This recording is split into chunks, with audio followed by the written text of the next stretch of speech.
todos. A gente está iniciando agora um bate-papo com Bajara, que, na verdade, é super carimbado aqui na região, né? Além de professor, é artesão, é superintendente da Fundação Cultural aqui de Penha, e vai conversar aqui com a gente sobre as origens de Penha, né? Um pouco sobre a cultura aqui, a história de Penha. Então, boa noite, Bajara, obrigada por ter aceito o nosso convite, né? Em cima da hora, eu sei que está na correria aí por causa dos trâmites da Fundação. Então, já gostaria de agradecer e a palavra é sua. Boa noite a todos. Quero, primeiro, parabenizar o trabalho do coletivo Ecovida, né? Esse grupo maravilhoso aí que está sempre colocando a cultura em primeiro lugar. E desde o primeiro momento em que a gente teve o contato com a Amanda, com o Dudu aí, do coletivo, a gente sempre se propôs a colocar em prática as ideias, porque o mundo é feito de ideias. Agora nós estamos passando uma fase das ideias tem que ser reprogramadas, replanejadas, mas a gente está conseguindo aos poucos, né? As coisas já estão voltando devagar, mas ainda falta muita coisa para chegarmos numa nova normalidade. Agradecer o coletivo, parabenizar por esse trabalho incrível que vocês promovem aqui no município de Penha. E, com certeza, a parceria, enquanto eu estiver gestor da parte da cultura no município, vocês vão ter parceria com a Fundação Cultural. Recebi um convite da Amanda, que é a gestora do grupo coletivo, para contar um pouquinho da história de Penha aqui, né?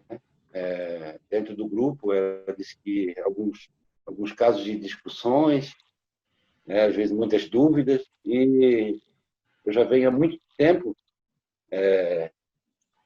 coletando documentações, arquivos, fotos históricas, registros, textos, mapas. Isso eu já faço já há muito tempo, né?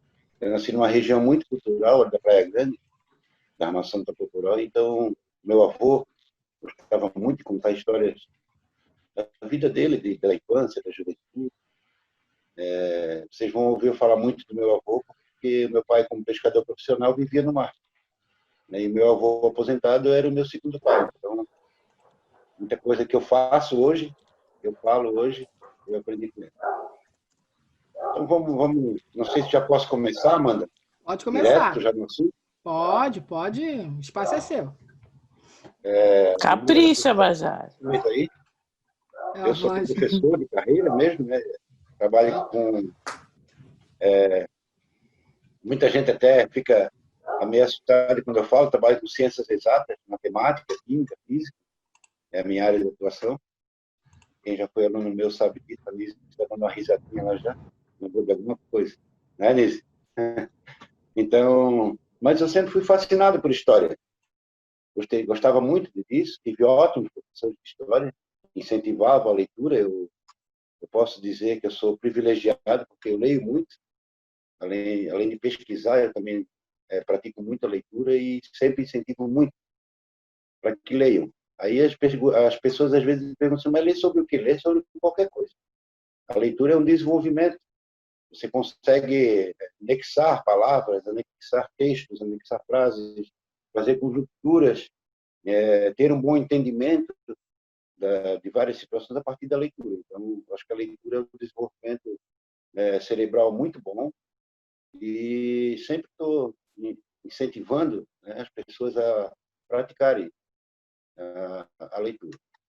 Bom, vamos voltar lá, então, na Penha de bem antigamente, né, lá do século XVII, quando começou a vir os colonizadores do Brasil Meridional, era assim que era chamado na época, o Brasil Meridional, em referente ao meridiano, né, de Greenwich, que cortava o Brasil no meio, entre as coroas espanhola e portuguesa. Então, tem mapa até que relata confins do Brasil, porque era uma terra ainda pouco habitada, né, muito desconhecida, e a procura desses colonizadores era mais por metais preciosos, como prata, ouro, né? Tem mapas que em citações do rio Itajaí-Açu, por exemplo, marcando lá, tem ouro. Então, era mais a procura por isso. Os nossos primeiros colonizadores em Penha se deu com a colonização de São Francisco do Sul. Hoje, São Francisco do Sul, né? Na época, Nossa Senhora da Graça do Rio São Francisco, né? Foi a primeira denominação daquele local. Esses colonizadores de São Francisco do Sul, eles começaram a migrar um pouco mais para o sul, e eles faziam essa migração a pé, até Itapocorói.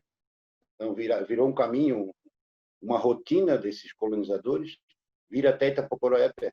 Daqui de Itapocorói para o sul, geralmente eles iam mais embarcados, porque era muito dificultoso passar. Tem muitos morros, né, muitos lugares de difícil acesso para passar, porque na época o meio de locomoção eram carroças, carro de boi, né? Então, como a dificuldade era muito grande para transpor esses morros, eles iam embarcados daqui para o sul, em direção a Desterro, que é a atual Florianópolis, né? Nossa Senhora do Desterro.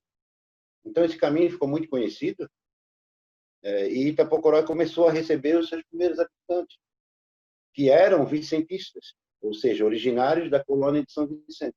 Quando o Brasil foi dividido em colônias hereditárias, né, os vicentistas da colônia de São Vicente, que compreendem ali aquela região que tem como central o Rio de Janeiro, né, são os famosos vicentistas, começaram a vir para o sul do Brasil à procura de metais e também à procura de terras, né, para se instalar com suas famílias.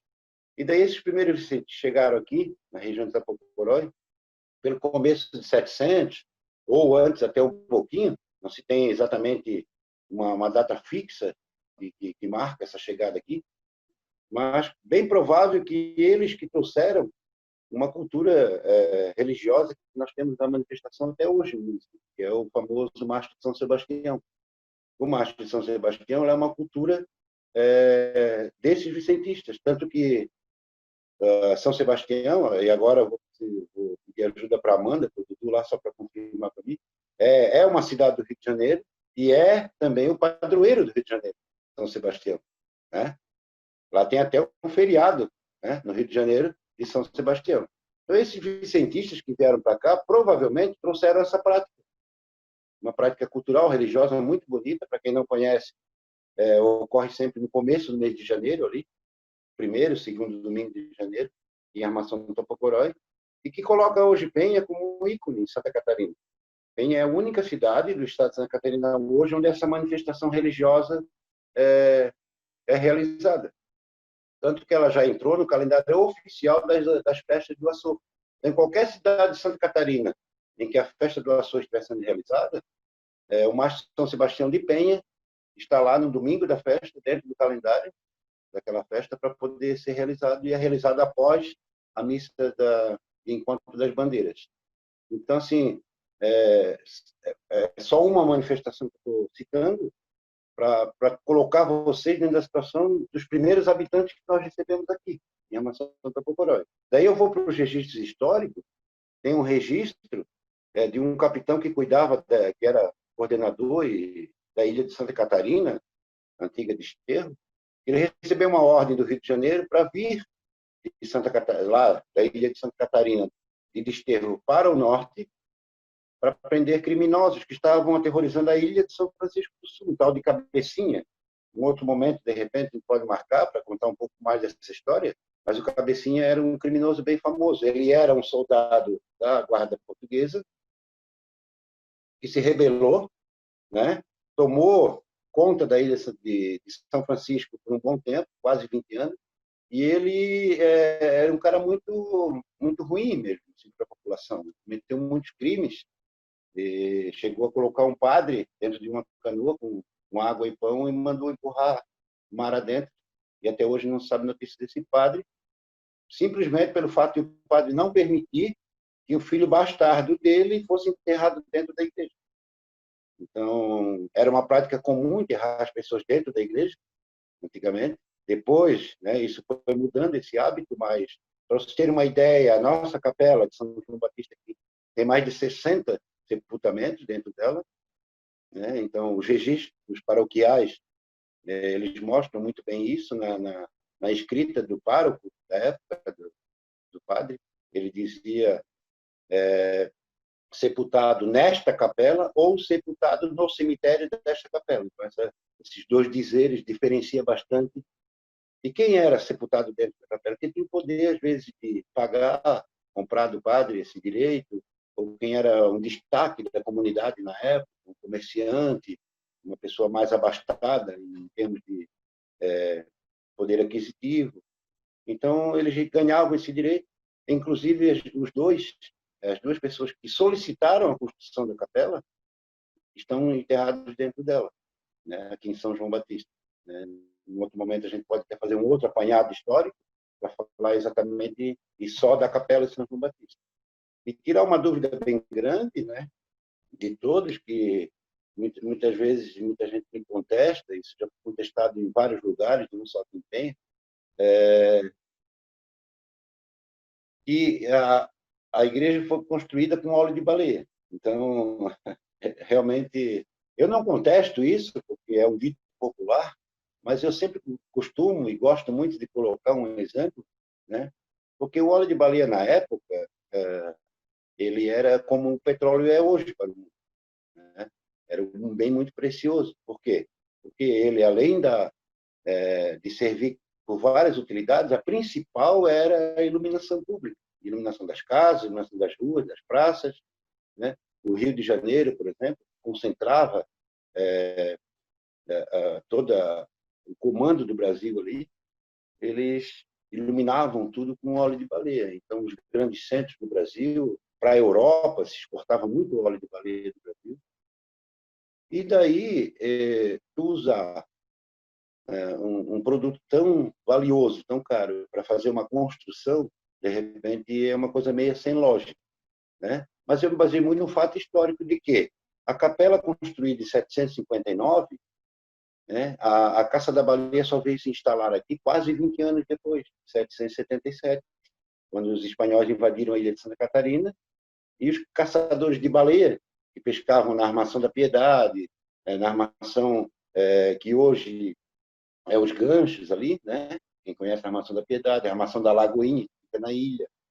Então, aqueles caçadores de baleia não concordaram com a administração espanhola, levantaram acampamento e vieram para o norte. Montaram a Armação de Tapocoró, que provavelmente já era vista e colocada por alguém como um lugar muito bom para se caçar baleias, que é abrigado dos ventos, né? Uma baía muito boa para haja visto que quando tem uma tempestade, como hoje, por exemplo, se eu circular na praia, tem um monte de embarcação, né? Os barcos de pesca estão todos ancorados ali buscando um abrigo dessas tempestades. E na época não era diferente também. E daí eles construíram a Armação Baleia de Tapocoró, aqui quase 20 anos depois. O que pode ter sido muito usado na construção dessa igreja? Uma borra que fica depois que derrete a gordura da baleia, né? Eles deixavam assentar, né, num tanque, para o óleo depurar, era assim feita a depuração, tirar o óleo de mais qualidade, e aquela borra que ficava, e a sobra do derretimento das gorduras, eles poderiam, de repente, usar, mas não para fazer a massa, mas sim para impermeabilizar a construção depois que ela já estava pronta. Como tinha muita construção na beira da praia, né, para impedir a ação da água do mar, eles podiam ter impermeabilizado muitas construções, e a igreja também pode ter sofrido essa impermeabilização, com essa borra de gordura, né, principalmente no fundamento dela, que era tudo feito com pedras assentadas. Então, essa mistificação de que foi construída com osso de baleia, com óleo de baleia, geralmente é uma coisa que entra em contradição quando a gente faz essas colocações. Mas, assim, eu não combato isso, não digo para a pessoa, para de falar isso, nunca falei isso. É legal, porque é uma história oral também que atrai, né? Remete a uma atividade muito importante que foi realizada aqui, nos arredores da igreja, porque a igreja já existia.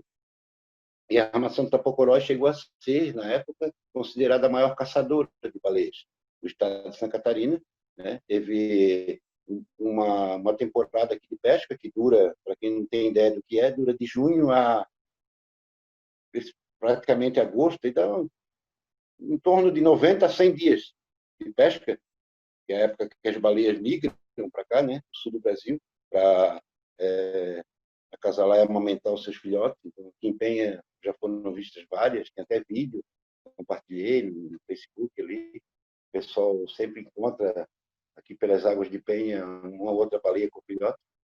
É claro que ela é mais presente no sul, ali para a região de Imbituba, Garopaba, é um berço ali de baleias francas, né? Mas aqui em Penha também passa a baleia franca, para quem não conseguiu identificar, né? Quando eu falo assim, tem dois tipos de baleia que sempre estão presentes na nossa costa. A franca é aquela mais mansinha, né? Que vem muito na beira da praia com o filhote, e tem a baleia jubarte, que é mais de profundidade, que é mais profundeza, então é um pouco mais, vamos dizer, assustada, assim, ela quase não chega muito perto da praia, mas os dois tipos de baleia, jubarte e franca, eram as mais caçadas aqui. E uma coisa muito importante, que até já me questionaram, caçar baleias na profundidade, às vezes, é um troço bem interessante e requer se pensar sobre esse ato de caçar a baleia lá na profundidade. Por quê? No primeiro arpoada, ela afunda, né? Então, o que eles faziam? Geralmente, como vinha filhote com a mãe, eles arpoavam o filhote, traziam o filhote para a beira da praia, rebocado pela lancha, e a mãe vinha atrás. Entendeu? Então, quanto mais próximo da praia ela chegava, menos possibilidade dela afundar muito, e eles poderiam matá-la. Então, muitos filhotes foram mortos assim. Se pensar no fato que a gente raciocinar pela ideia de hoje, um crime ambiental sem precedentes, né? Um crime ambiental assim que, mas na época era uma coisa muito comum e era uma forma de recurso, né? Tanto se pensarmos na iluminação, nos recursos que gerava a comercialização desse óleo, o transporte, a venda. Então, quando esses dois cidadãos, né, solicitaram para o Rio de Janeiro a construção de uma capela, sinalizava que aqui na nossa região, conhecida por Itapocoró, já tinha uma população considerada, que havia a necessidade de se construir a capela pelo recurso religioso dessas famílias. E o bispo do Rio de Janeiro assinou, daí 27 de abril de 1759, né, uma provisão real, esse é o nome correto, provisão real. Então, provisão hoje é o mesmo sentido, provisão é um recurso em dinheiro.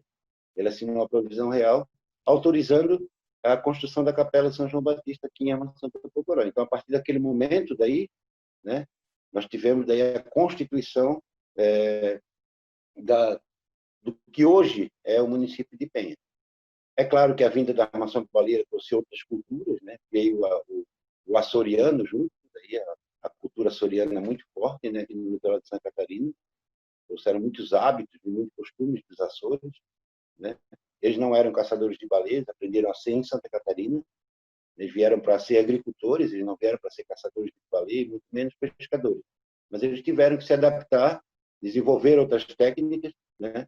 Encontraram o índio fazendo farinha, uma mandioca bruta, né? E trouxeram a técnica dos moinhos, que a Europa já tinha desenvolvido, e implantaram isso nos engenhos de farinha, por exemplo, para refinar a farinha, que é a farinha que nós conhecemos hoje, né? A farinha da mandioca. Então, um processo de colonização e de transformação, né, do ambiente social que permitiu que a gente tenha hoje muita coisa na nossa culinária, nos nossos hábitos, nos nossos costumes aqui em Penha, né, que nos remete àqueles colonizadores que vieram no início, trouxeram algumas das suas culturas, e aqueles que depois complementaram com a instalação da armação baleeira, como os açorianos, por exemplo.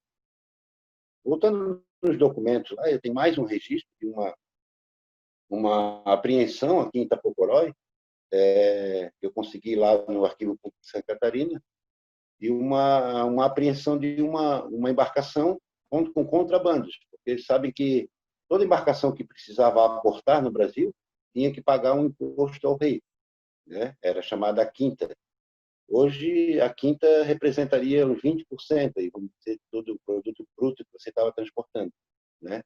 Era assim que o rei de Portugal, o comando português, chamava a quinta. Você pagava a quinta para poder usar o porto, ou para abastecer, ou para descarregar mercadorias, comercializar de uma forma geral. E esse navio estava descarregando clandestinamente. A Quinta Pocoró foi apreendido e tudo o navio e toda a mercadoria, principalmente bebidas, foi levado para o Rio de Janeiro. Então, esse documento eu tenho, registro, né? Coloquei num projeto que eu desenvolvi sobre Itapoporá e Origens, que, inclusive, o coletivo Ecovida foi parceiro divulgando esse projeto no site da coletiva, né? É bom que isso fica registrado e para futuras gerações. Eu sempre coloquei que o conhecimento ele só é válido quando ele é transmitido, né? Não adianta você ser um poço de conhecimento e você não transmitir isso. O importante é você transmitir. É como se provocar uma oficina de artesanato, por exemplo. É tão importante, eu vou citar um exemplo aqui de uma pessoa que está aí na reunião, como a Nise, por exemplo, que aprendeu a técnica de fazer os lustres, né? PVC, é isso, né, Nise? Vou dar uma passadinha lá. Então, assim, ó, essa técnica que ela vai desenvolvendo, eu acredito que quanto mais você desenvolve, melhor fica, né? Porque você vai aprimorando essa técnica. Mas é tão importante quanto você ser dominadora dessa técnica, é você também conseguir transmitir isso. Então, aí vem uma coisa que a gente vai colocar no plano de trabalho para o ano que vem, a criação de oficinas culturais, para levar essas técnicas, esses conhecimentos, para quem? Para as crianças. Porque vai que você desperta na criança, sei lá, de repente, o interesse em querer ser um artesão, em querer ser um criador. Não exatamente da técnica da Nise, mas outras técnicas também. Como a Vanja desenvolve a técnica da pintura, né? Então, ontem, esse final de semana, eu comecei 2 projetos, eu não sei se vocês estão acompanhando ou não. A minha página, eu estou fazendo um projeto falando sobre pessoas da nossa comunidade que ajudaram a formar o que tem hoje,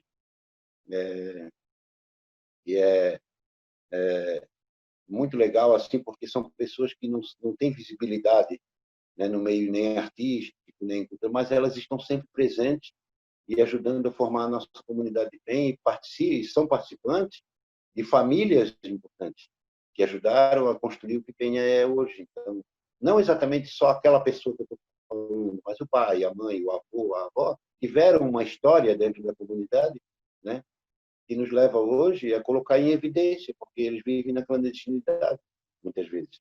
Não aparecem, não tem aquela configuração de aparecer, né, por aquilo que desenvolve, porque, de repente, é só um trabalhador comum, normal, como um pescador artesanal, né, como um pedreiro.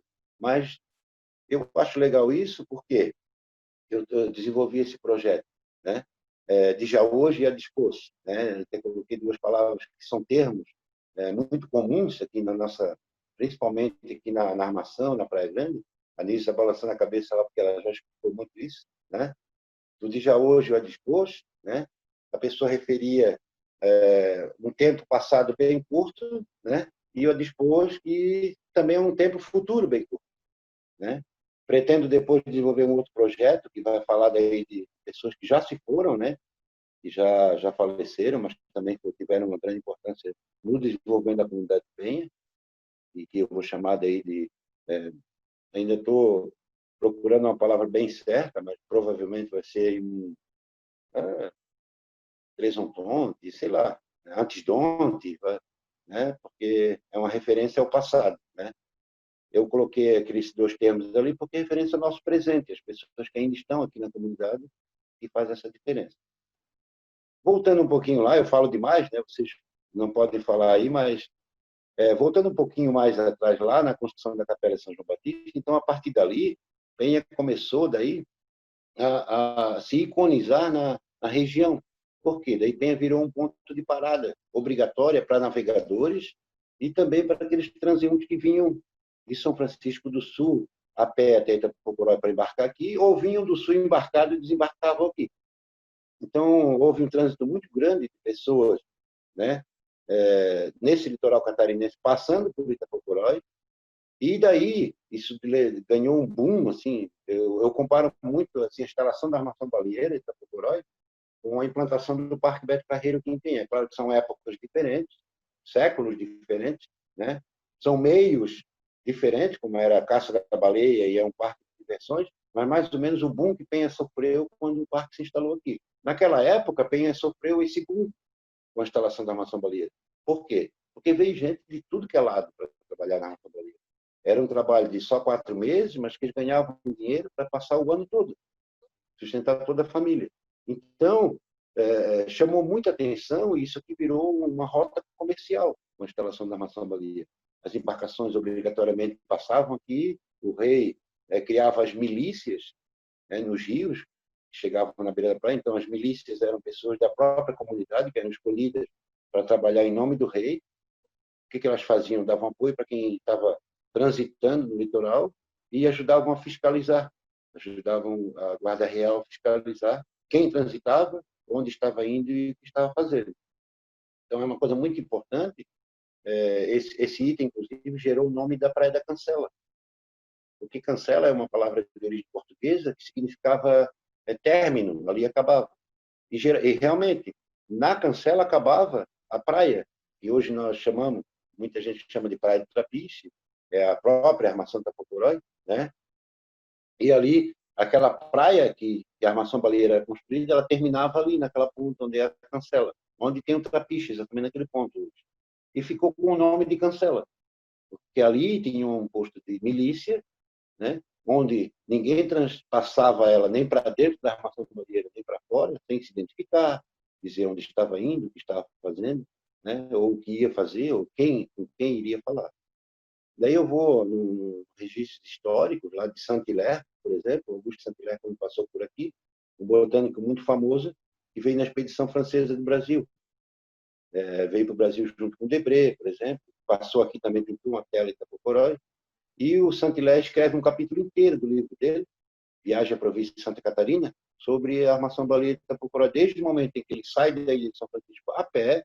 Ele faz esse roteiro muito importante, ele faz todo esse roteiro a pé, descrevendo o litoral, e aí ele vem olhando a vegetação, porque ele era um botânico, né, e fazendo os seus registros, mas registrando o modo de vida das pessoas, registrando o tipo de casa que ele encontrava, as dificuldades de atravessar o rio, e a chegada em Armação Tapocorói, onde o administrador da armação já sabia, né, que ele ia chegar, e ele dormiu aqui em Itapocorói e depois foi de barco, embarcado aqui numa lancha para Florianópolis, para Desterro, quando ele seguiu rumo ao sul do Brasil, foi até o Rio Grande do Sul. Então, esse registro é muito importante.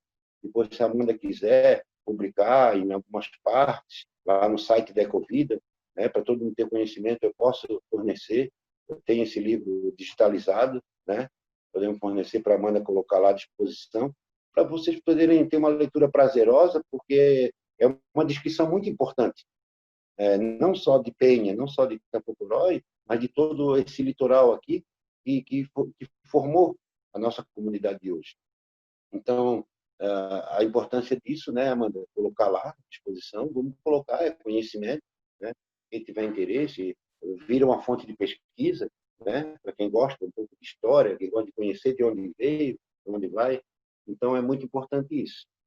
E daí vamos dar continuidade lá. Eu sempre estou indo para frente, um pouquinho fujo, mas eu sempre volto no ponto que eu parei. Assim que construíram a capela e chegaram os caçadores de baleia, então começou todo esse desenvolvimento, essa mistura de culturas, né? Mas era uma cultura europeia. Então, a cultura europeia ela tem muita semelhança, muita similaridade, né? Muitas vezes. É claro que cada país da Europa tem a sua particularidade, né? Mas a similaridade da mistura dessas culturas é muito grande e muito presente aqui. Para vocês verem, Blumenau foi criada por uma cultura alemã, uma colônia alemã, foi criada aqui, próximo de Itapocorói, né? E hoje é a cidade mais alemã do Brasil, Pomerode, né? Então nós tivemos Itajaí, com cultura açoriana, mas também Brusque, logo ali no ladinho, já com colonização polonesa, né? A minha mãe é descendente de europeus também, e eu a vida inteira passei ouvindo ela dizer, e o avô dela em casa, quando ela era pequena, falava só em alemão, alemão, alemão, alemão. Então eu procurei muito a minha origem de descendência alemã, e na verdade não era. Eu só achei quando eu fui procurar os belgas. Os primeiros belgas chegaram no Brasil, né? Um tal de Van Lede, um colonizador belga, ele trouxe um grupo de belgas fugidos da Europa por causa da Guerra Mundial, né? E instalou onde hoje é a cidade de Ilhota. tinha uma ilha no meio do rio, eles se instalaram ali, né, descamparam a margem do rio, começaram a fazer as construções.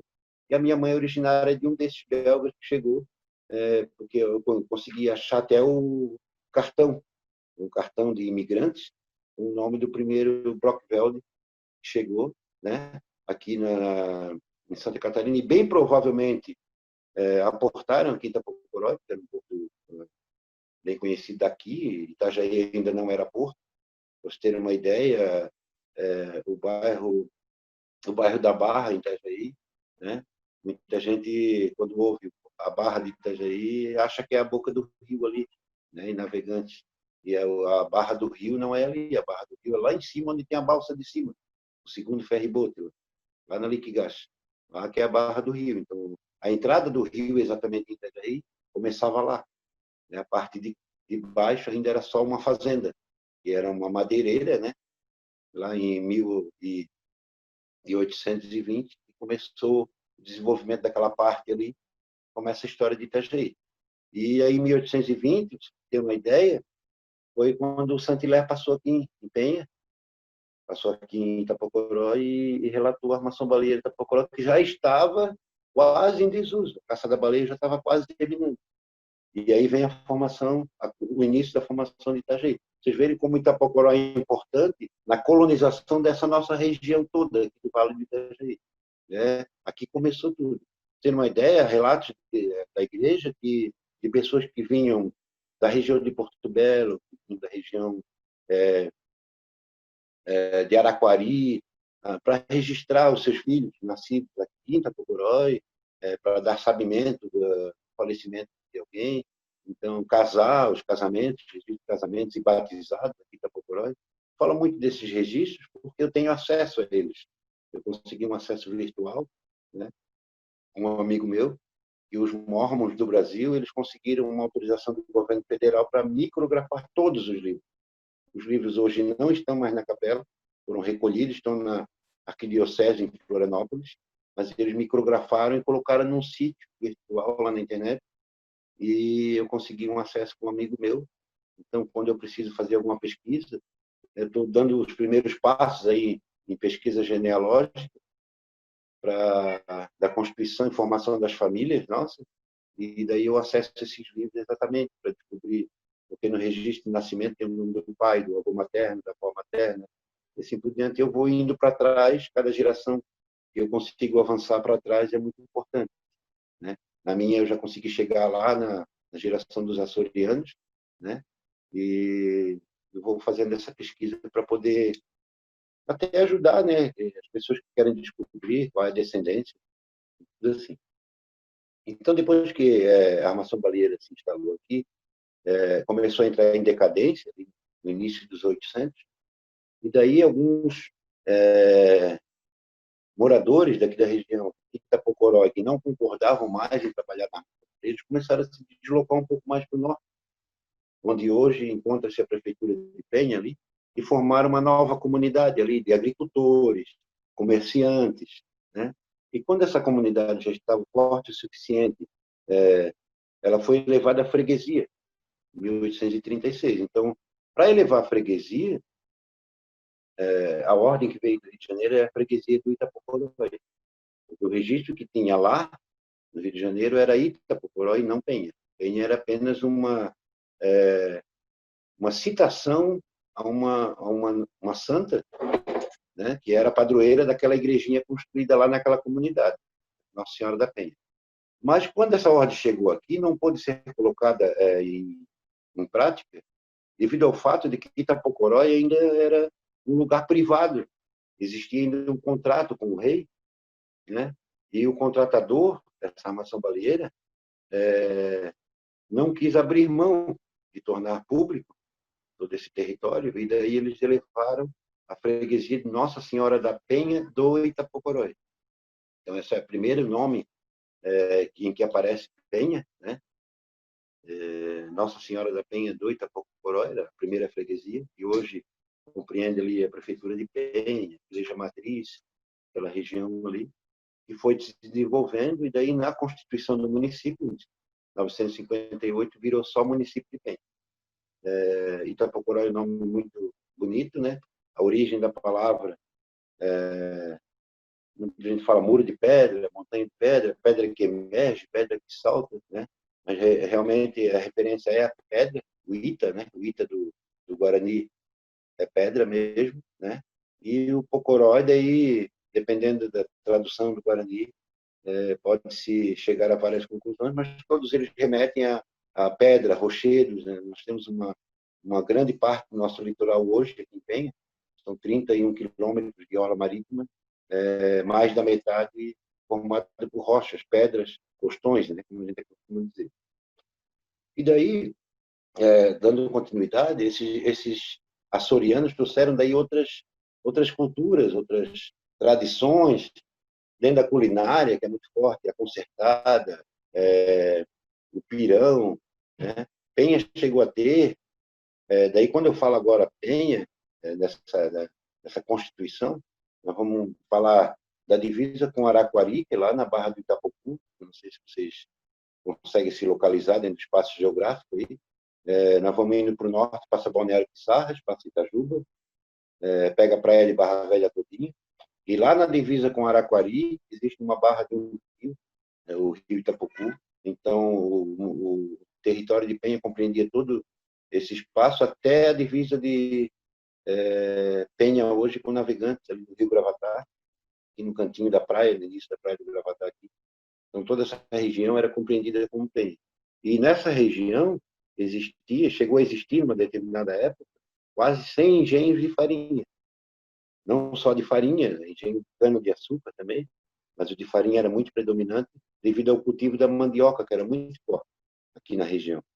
Então, para vocês verem, para a gente chegar hoje aí a 2 engenhos no máximo, nós temos funcionando no município, né?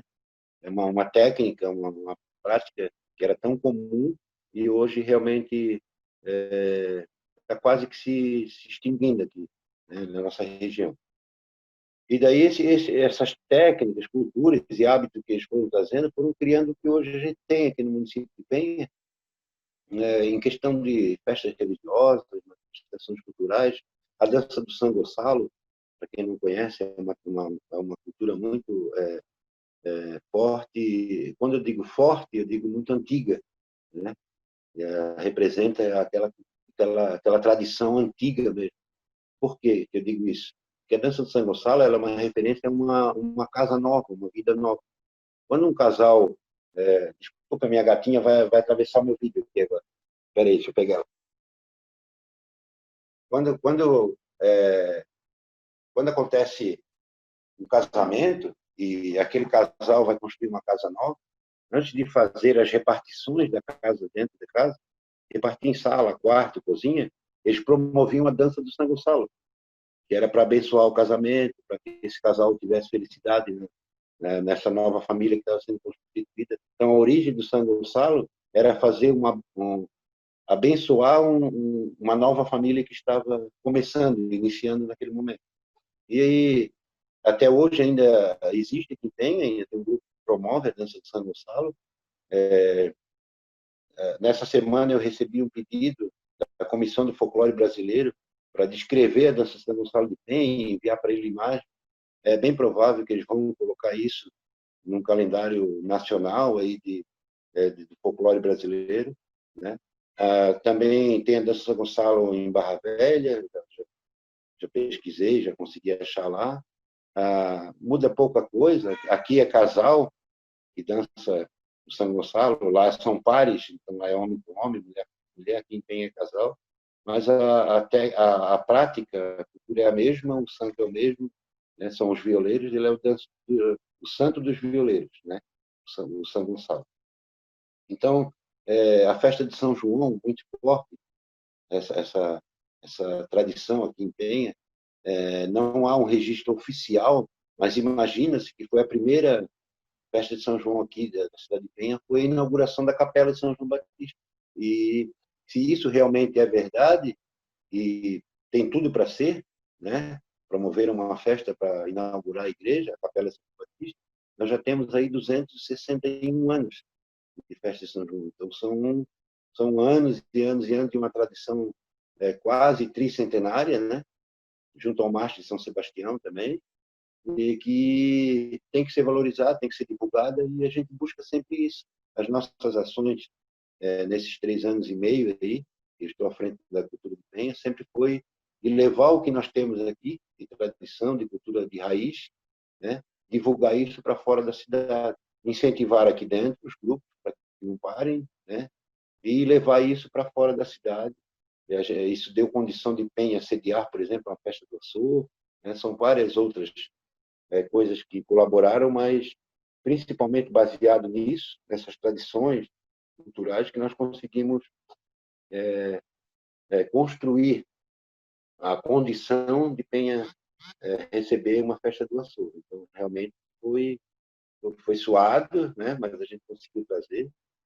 E depois a gente chega na festa do vinho, né? Que já são 184 anos de tradição, né? Daí foram trazidas realmente pelos açorianos, que lá levaram do continente português para as Ilhas dos Açores. Os Açores é muito forte a festa do vinho. Para vocês terem uma ideia, tem Ilha dos Açores que promove a festa do vinho por rua. Em cada rua tem a sua própria festa do vinho, né? Então é muito forte a tradição lá nos Açores. E eles trouxeram isso. O rei, sabendo dessa tradição aqui em Penha, também não se tem a data de registro exata, mas mandou um artesão confeccionar a coroa, o cetro e a salva, que até hoje ainda fazem parte da festa do vinho, e doou para a Penha, junto com o sino para a igreja da Armação Tapocoró. E o sino hoje está no Museu de Brusque, né? Porque o sino ele sofreu uma queda e rachou, e ele foi colocado no museu porque Penha não tinha um museu, né? Um lugar próprio para se colocar esse artefato. Então, ele está no Museu de Brusque, sim. Assim que a gente tiver a condição, né, em um lugar próprio aqui no município, a gente vai buscar trazer de volta esse marco, porque é uma peça apenas, né? Mas só que marca muito, porque faz parte da nossa história, da nossa cultura, né? Então, muito forte a festa divina. Depois, outras tradições que foram sendo criadas aí, que nós conhecemos, festa de pescador, né? Festa do marisco, uma produção muito forte aqui em Penha. Hoje já está aí ainda para a sua 24ª, 25ª edição, assim como a festa do pescador também, né? E, assim, quando se trata de cultura, há que se ter um cuidado muito minucioso, porque um governo, como eu represento, por exemplo, não promove cultura. Quem promove a cultura é o artista, é o trabalhador da cultura. Nós apenas podemos criar meios de incentivar, meios de parceria, para que realmente aconteça a cultura na sua essência. Eu cito o exemplo aqui da coletiva Ecovida, como procurou a gente para promover a feira, né? E a primeira coisa que a gente discutiu foi isso, né, Amanda?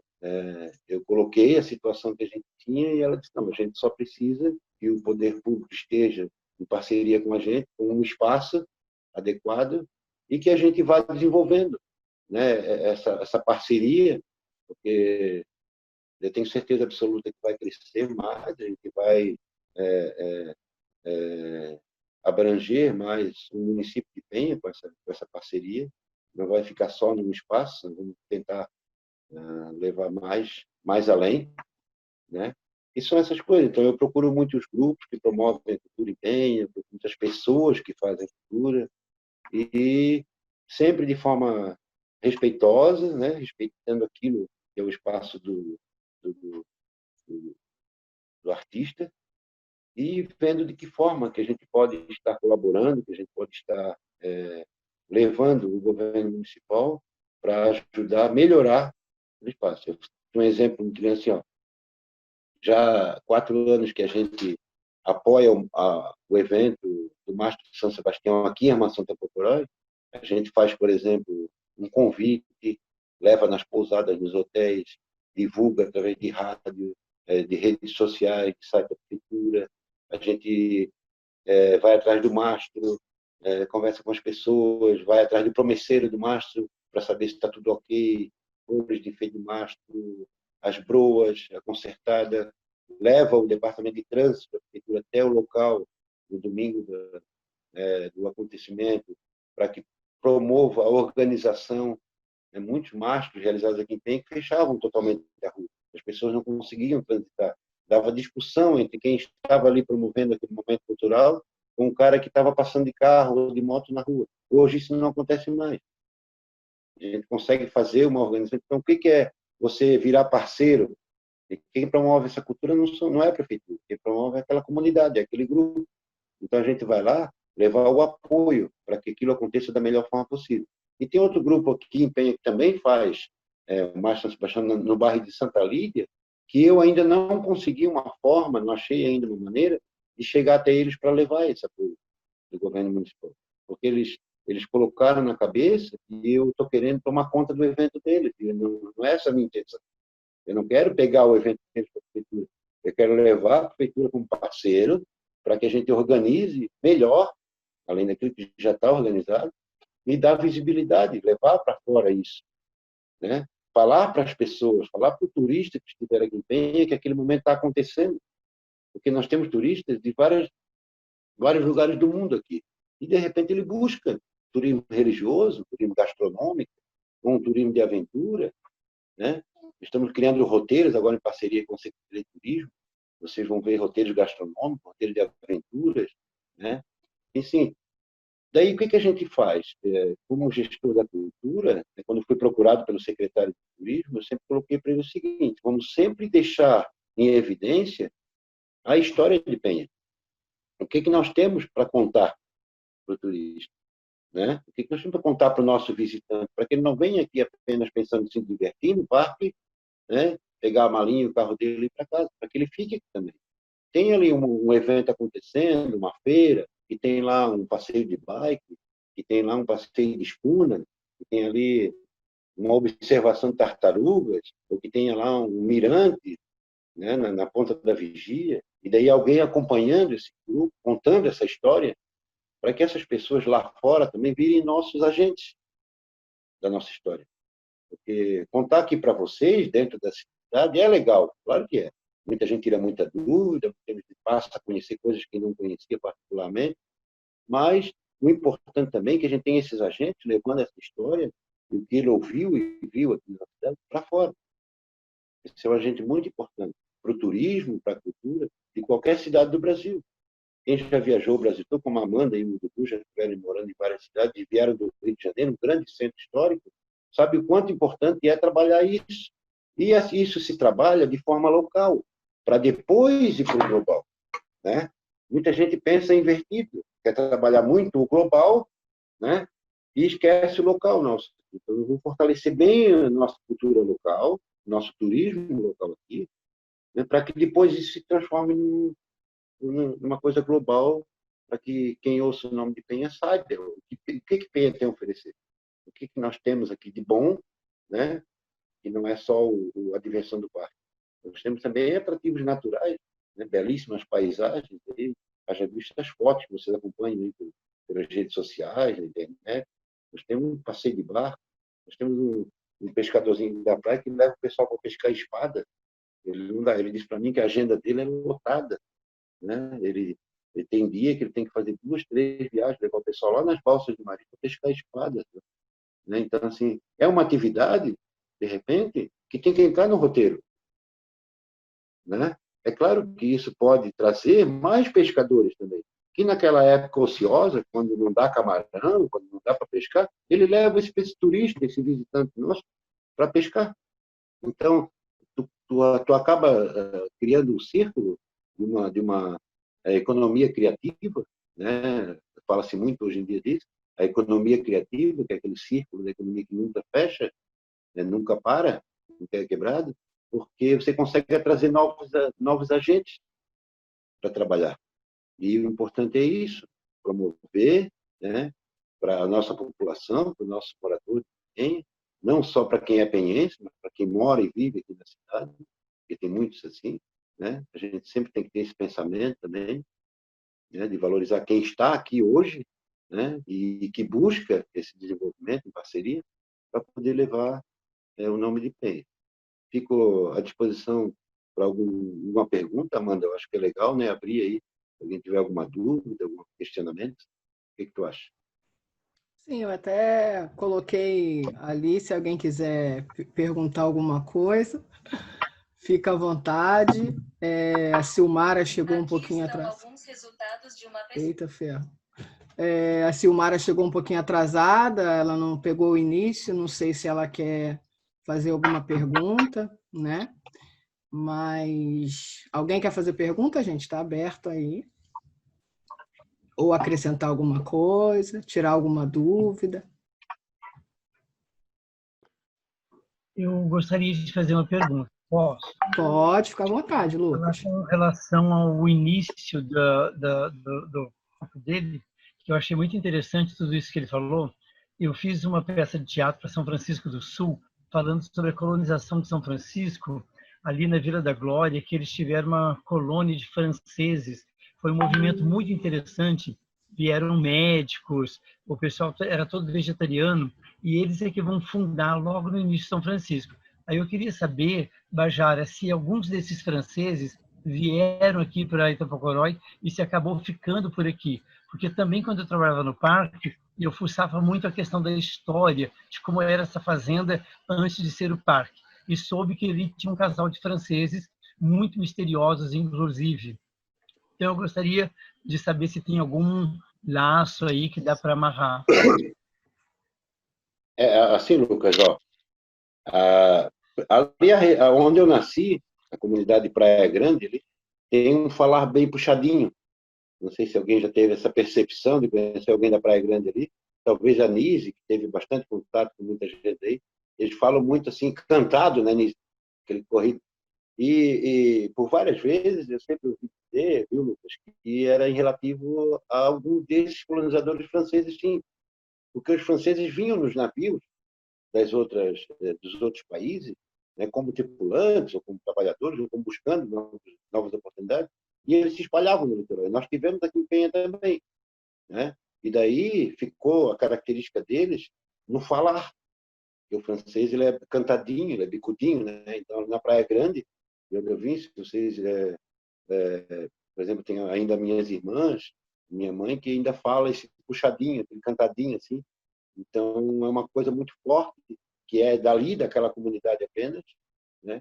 Quando tu vai vindo para a armação, daí tu vai estar no Tastor, né? Então, muda. Tu vê, são comunidades tão próximas, né? Separadas apenas por uma rua, mas que, de repente, pelo fato de ter tido ou uma família ou apenas uma pessoa de, de, de descendência francesa, que deixou essa marca ali naquela comunidade. Então, é bem provável, Lucas, que sim, que esses franceses tenham vindo, porque, como eu falei, era um caminho comum, São Francisco do Sul e Itapocorói. Muitas pessoas transitavam esse caminho. Eu fui agora há pouco tempo na casa do seu Aristóteles. Para quem não conhece, eu vou contar a história dele bem rápido. Ele foi o último arpoador de baleia de Santa Catarina e está vivo ainda. Hoje ele está fazendo 88 anos de idade. Mandei os parabéns para ele ainda há pouco. Meu irmão mora lá na cidade de Barra do Sul, ele mora lá. E ele me relatou numa visita que eu fiz para ele que ele muitas vezes veio a pé em Itapocorói, porque embarcava-se aqui para ir para Santos, para ir para o Rio Grande, eles embarcavam. Isso na década de 40, 1940, 1950. Para vocês terem uma ideia, né, de como foi longe esse embarque e desembarque em Itapocorói. Então, começou lá nos anos 700, né, final dos 600 e início dos 700, e a metade do século passado, essa prática ainda era comum. Então, ele relatou para mim que eles vinham a pé de Barra do Sul até Itapocorói, porque aqui é que se embarcava para ir para Santos, ou para ir para o Rio Grande do Sul. Então, eu citei o exemplo do senhor Aristóteles ali, né, que ainda é um registro oral ainda dessa história, para dizer a importância para vocês, muitas vezes, da influência que um fato, ou uma pessoa, ou uma família traz para uma comunidade. esse registro, Lucas, é legal você colocar isso. A região de São Francisco do Sul também sofreu outras colonizações, além da francesa também, né? Se você pegar ali a região de Joinville, a Terra Dona Francisca, vocês vão ver marcas de várias colonizações diferentes. Esse Né? projeto francês acabou não dando certo, né, por razões políticas, o que foi uma grande perda para nós, porque eles tinham um projeto de sociedade muito ecovida e o movimento político do Brasil não estava preparado para isso. Eu conheço também a história ali do padre que foi empurrado a mar aberto e acho isso muito interessante. Você sabe alguma coisa sobre os franceses que eram donos da fazenda ali, onde hoje é o parque? Eu, assim, Não querendo me meter, mas já me metendo, lembra a falecida Jamila, né? Bajara. isso, essa mesmo, Vângela. Eu estava tentando me lembrar o nome da mulher. Nós conhecemos lá no posto, nós conversávamos com eles, depois eles venderam para o Sérgio, né, Beto Carreiro, esse mesmo. Essa senhora mesmo que a Vângela está se referindo, Lucas, que era a família francesa. Ela ficou viúva um bom tempo, né, depois, morou dentro do parque, e foi ela que promoveu a venda desse espaço todo esse território para o João Batista Sérgio Muradi, quando ele trouxe a ideia de construir o parque. Né?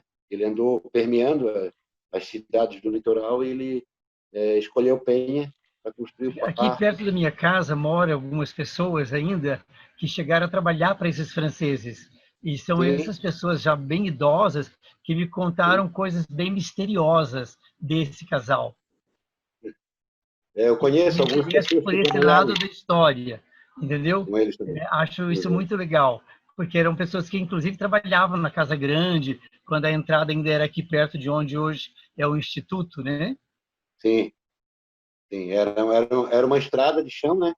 Ia dali perto do Instituto até o casarão lá dentro. Passava por outras casas e ia até o morrinho onde tinha o casarão, lá, do Beto Carreiro. Algumas pessoas tinham até um pouco de medo, né? Dessa situação. Muitas histórias contadas. O casarão esconde muitos segredos lá. Eu tive a oportunidade algumas vezes de ir até o casarão para atender o Beto, e uma das coisas que me atraía era o porão, né? Mas não tive muita oportunidade de explorar antropologicamente aquilo. Mas é legal isso, saber esse ponto da história da Penha, é bem interessante. Uma outra coisa, Bajara, que eu gostaria de te perguntar, lendo as coisas da Penha e conversando com as pessoas, eu fiquei sabendo de uma pessoa, de um cara que foi poderoso ali na época das baleeiras, e ele tinha vários empregados, e no domingo ele fazia uma apresentação teatral com esses empregados. Inclusive, ele chegou a comprar no Teatro do Rio de Janeiro algumas vestimentas e trazer para que eles e os empregados usassem isso nessa festividade de domingo na fazenda dele. Você sabe alguma coisa sobre isso? Eu sei de um cirurgião, né, que foi um dos dos últimos donos da Armação Baleeira, né, arrendatários, que se arrendava com o contrato. E esse cirurgião era da região do Rio de Janeiro. É bem provável que pode ter sido ele. Você conhece alguma coisa dessa história? Porque mas da história em si, das apresentações teatrais, não, Lucas, mas eu posso pesquisar, né, correr atrás para ver se tem algum registro. Tinha umas coisas bem interessantes. Eu tinha alguns livros aqui em casa muito interessantes sobre a história da Penha. Num desses livros tinha essa história, que eu acredito que talvez ele nem tenha sido escrito por algum morador contemporâneo nosso. Daí eu emprestei para uma professora que estava morando na Penha, e que ela ia fazer trabalho na escola, e ela se mudou de Penha e levou todos os meus livros embora. E agora eu fico enlouquecido atrás das histórias. Porque os livros que eu consegui da Penha são muito formais. Eu me comprometo a pesquisar, muito oficial, né? Me comprometo a pesquisar esse assunto, tá?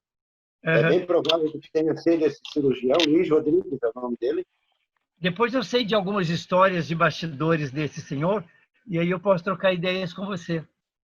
Esse senhor, ele mantinha 2 escravas, para ter uma ideia, um registro bem interessante dele, e as 2 escravas ficavam em pé ao lado da cama enquanto ele dormia, durante toda a noite.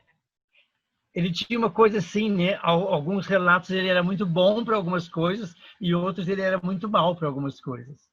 Ele castigava, inclusive, os empregados. Dava É, presente e ao mesmo tempo castigava. então deve ser a mesma pessoa que a gente está se referindo. É o Luiz Eu, Rodrigues. eu quero essas histórias, Bajara, para a gente botar numa peça de teatro sobre Penha. Legal, legal. Tem muita coisa, dá para criar muitas peças. Uhum. Eu recebi essa semana também um texto de um amigo meu, de Pomerode, que achou um antigo jornal de Blumenau, que era todo escrito em alemão, Olha que legal. lá no início do século passado, 1914, 1920. E lá tinha uma história sobre a armação de Tapocoró, escrita toda em alemão, falando sobre uma menina aqui do litoral e um pescador muito pobre, contando essa história. Então, provavelmente uma pessoa que vinha de lá para cá passar algum final de semana, né, ou férias, e escreveu essa história. E ele mandou o texto em alemão para mim, para ver se eu conseguia traduzir, eu conseguia alguém para traduzir para ele. Eu consegui traduzir e devolvi para ele o texto, e ele permitiu que eu ficasse com o texto para divulgar. Estou preparando para divulgar, conta a história muito legal, porque relata bem fielmente como era a vida do pescador da praia aqui, como era como eram os vestígios ainda que existiam da armação baleeira também. Então, muito legal, assim, um relato bem legal, que daria até uma peça teatral, de repente, vai saber, né, Lu? De repente, a gente pode pegar vários assuntos, né? E daí fazer uma produção. Legal, show. A Silvia colocou uma pergunta aqui. Ela colocou: queria saber se tem registros de quais os grupos de habitantes originários tinha na região na época da colonização. Tem ouvido dos... Não entendi, Silvia? Choclen, é isso? De Santa Catarina. Mas seria também nessa região da Penha? É a pergunta dela. O que muita gente, às vezes, generaliza é assim: o Tupi-Guarani é uma classe indígena que habitava todo o litoral do Brasil, não só de Santa Catarina, todo o litoral. Era um povo muito da paz, não era um povo guerreiro. Era um povo que plantava, que cultivava, que pescava, né? Haja visto a colonização fácil, né, que aconteceu, porque dominavam muito fácil esses índios, enganavam muito fácil, vamos dizer assim, né? E aqui em Penha, exatamente, né, nós tínhamos esses tupis guaranis, né, que é a origem de várias palavras aí originárias de tupi. Os Xoclens, eles foram assim chamados quando muitos índios migraram para o interior do continente e foram se misturando a outras culturas de outros índios que moravam mais para dentro e não vinham até o litoral, né? Então, Xoclen é a mistura de raças. Essa é a origem do Xoclen, que é a mistura de tribos de índios diferentes, né? E os Xoclens foram identificados a primeira vez em Blumenau, ainda no século passado. A revista Blumenau em Cadernos relata muito confronto, quando Blumenau estava sendo formada, a colônia, muito confronto entre os colonizadores de Blumenau e os Xoclen, né, que eram os índios que fugiam do litoral, não aceitavam, né, o domínio dos colonizadores, e aí eles atacavam as fazendas, né, para roubar, às vezes, animais, ou eram atacados onde eles estavam também alojados. Aqui em Penha, o último registro foi na Santa Lídia, divisa entre os bairros de Gravatá e Santa Lídia, que até hoje ainda é conhecido como Morro do Bugre, né? E daí a palavra bugre, o índio bugre, né?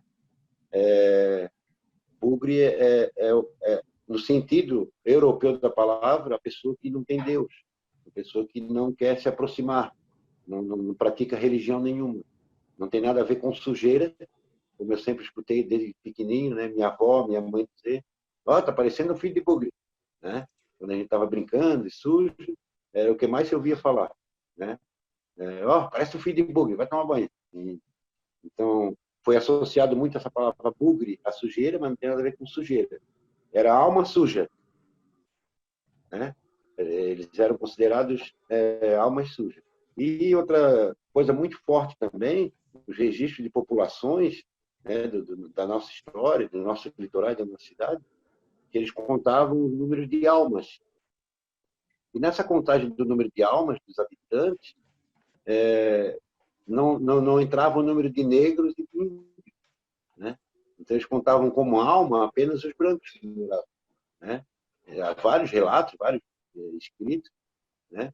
A população lá de determinada comunidade ou região composta por 1.250 almas, mais tantos negros e tantos indígenas. Então, eles diziam que o negro e o índio não tinham alma, né? E daí surgiu esse Pacto do Bugre, que é a origem europeia, essa palavra, uma pessoa afastada de Deus, ou dos caminhos de Deus, e aqui em Penha era muito forte. Daí nós temos assim, Tupi-Guarani se desenvolvendo para o Carijó. Carijó é uma palavra de mistura do colonizador com o índio, tanto do homem colonizador com a mulher índia, como da mulher colonizadora com o homem índio, que surgiu o Carijó, que Carijó, na essência da palavra, é mistura. A gente pensar na galinha Carijó, é uma galinha toda sem cor de identificação. Ela tem uma mistura de cores, o Carijó. Então, o índio Carijó, que é essa mistura, né, do colonizador com o índio, e depois esses bugres, né, que foram os últimos, foram vistos aqui, na região de Tapocurói, e daí foram saindo porque as colônias foram adentrando o continente, né, Brusque, Blumenau, e foi apertando hoje. Eles estão bem afastados daqui, no oeste de Santa Catarina, né, esses índios que habitavam o nosso litoral, na região de José Boitu, ali, que em Santa Catarina é muito forte, aldeia indígena ali. São os últimos índios que saíram daqui do litoral, afastados por essa colonização, estão lá ainda, até hoje, ainda sobrevivendo, né? Eu digo sobrevivendo porque não é fácil a vida de um índio, não, gente. Eu visitei algumas aldeias aqui, em Araquari tem, e lá no sul do estado também, perto de Garopaba, em Içara, e realmente é bem complicadinho assim, para eles sobreviver. Eles sobrevivem apenas daquilo que eles produzem, né? Tem um grupo de índios lá que faz apresentações de danças, faz artesanato, e daí depende de pessoas da comunidade, como uma professora amiga minha, que leva eles para a praça de Garopaba para fazer a apresentação, e eles não aceitam uma coisa interessante, não aceitam dinheiro, né? Eles aceitam alimento para pagar, em forma de pagar a apresentação deles. Aí eles vendem o artesanato, mas a apresentação só é paga com alimento. É bem legal isso, eles mantêm muito. E o cacique falou, numa conversa que eu tive com ele, e eles não permitem dentro da aldeia que o índio case com pessoas que não são de descendência indígena, só entre eles. Eles mantêm muito forte isso ainda. Alguém mais? Eu gostaria de fazer uma colocação. Manda. Eu queria que você falasse um pouco para a gente sobre qual as cores e a necessidade das cores para a gente estar em identidade ao nosso artesanato. No caso de referência, principalmente açoriana. Essa questão de cores, às vezes ela é mais simbólica do que de identidade, mas tem uma coisa muito forte do açoriano, que é a mistura das cores. Vou mostrar para vocês um artesanato. Ó. Aqui é um artesanato representando uma lanchinha baleeira, que era a que pescava baleia na época da caça. Depois ela foi adaptada para a pesca artesanal. Tem muitas aqui na praia, né? É chamada lancha do pescador artesanal. E você vê a representação da mistura das cores, o amarelo, o vermelho, o azul. Então não há uma identidade na cor. Qual é a cor? É o azul, é o vermelho, é o amarelo? Mas há uma mistura. Então a identidade pela mistura, né, das cores, bem colorido. O açoriano é muito disso, né? E nós temos aqui em Penha muito forte, e inclusive faz parte da bandeira do município, que são as 3 cores que colocadas no topo da cidade, da preferência de cor da cidade. A bandeira ela foi construída em cima de 2 tradições muito fortes nossas culturais e religiosas. Ela possui 3 faixas. Né? Quem conhece a bandeira de Penha vai lembrar junto comigo agora. Ela tem uma faixa vermelha em cima, uma branca no meio e uma azul embaixo. Né? A faixa azul da bandeira ela é referência ao manto de Nossa Senhora da Penha, que é a padroeira da cidade, né? E as faixas branca e vermelha é uma referência às cores do divino, que é a tradição mais forte e religiosa que nós temos no município hoje. Então, assim, em referência a cores para a cidade, como identificação da cidade, eu diria que essas três cores, vermelha, branca e azul, seriam as primordiais. E quando você quer identificar um artesanato de cultura de base açoriana, a mistura, né, de cores. Como há uma mistura assim, ó, de azul, vermelho, amarelo, né? Eu pedi para que usasse as cores básicas, o vermelho, amarelo e azul, porque essa lanchinha aqui ela foi colocada como brinde para os participantes da Açor. As cidades que vieram aqui participar do Açor levaram uma lanchinha dessa, como brinde. Depois eu vou doar umas duas ali para o Ecovida, para fazer um sorteio, de repente, uma live, um evento de vocês, mano, tá? Depois tu me cobra isso, que eu posso esquecer. Eu dou umas duas dessas aí para o Ecovida promover um sorteio numa live, de repente. É um artefato bem legal, bem bonito, para colocar um artesão. Esse artesão não é de Penha, fez essa. Aqui, nós temos aqui em Penha também, mas esse aqui é um artesão de Florianópolis, lá de Armação de Pântano do Sul. Eu conheci ele num evento, né? E fui lá, comprei o material dele, e depois ele pensou nisso para fazer para a festa. E para produzir em larga escala, porque a gente precisou comprar 200 lanchinhas dessa, né? Não é pouco, tinha que ser nesse tipo de artesanato, feita com madeirinha MDF.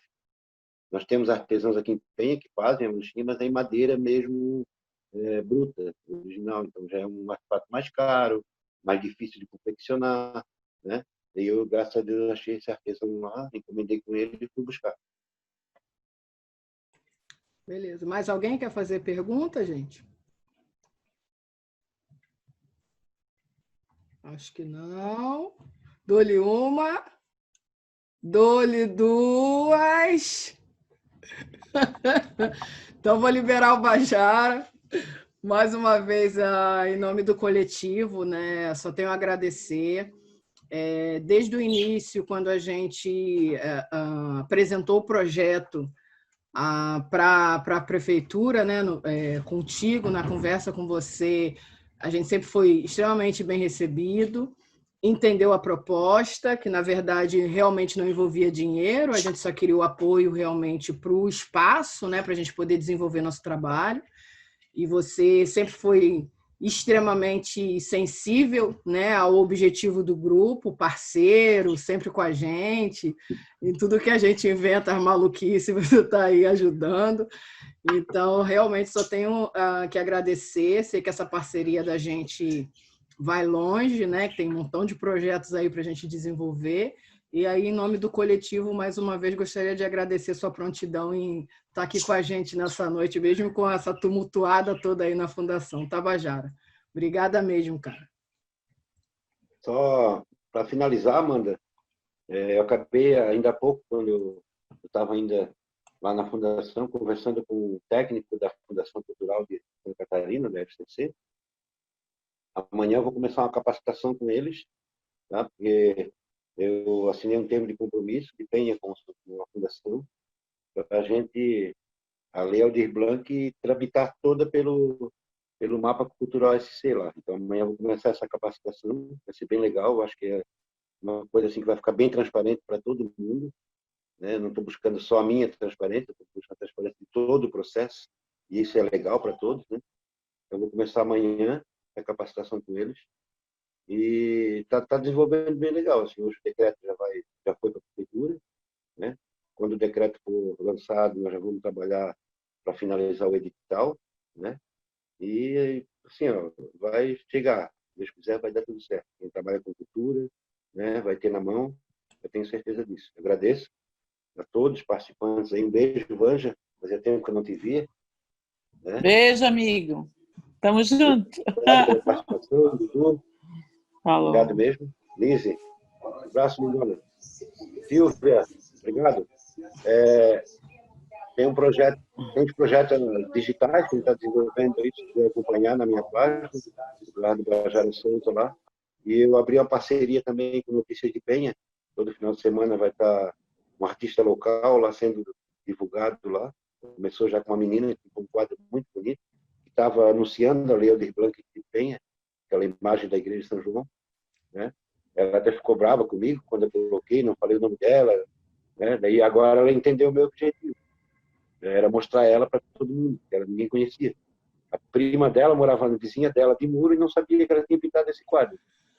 Então, hoje ela entendeu. Hoje ela me ligou e disse, agora eu entendi o que tu queria. Eu disse, pois é uma forma de te dar, de colocar agora em evidência.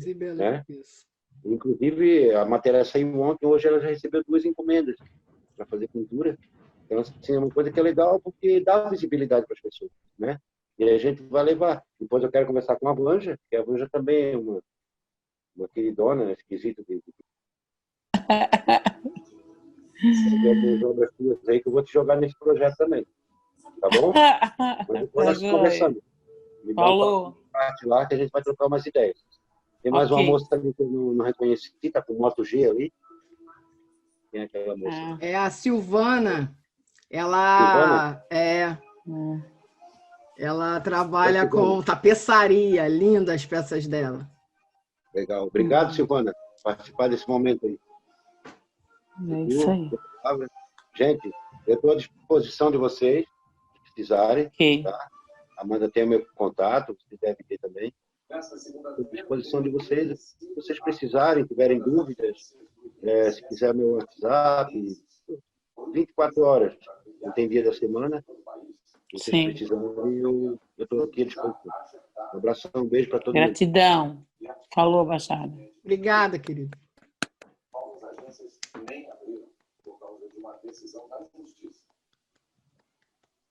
Uhum.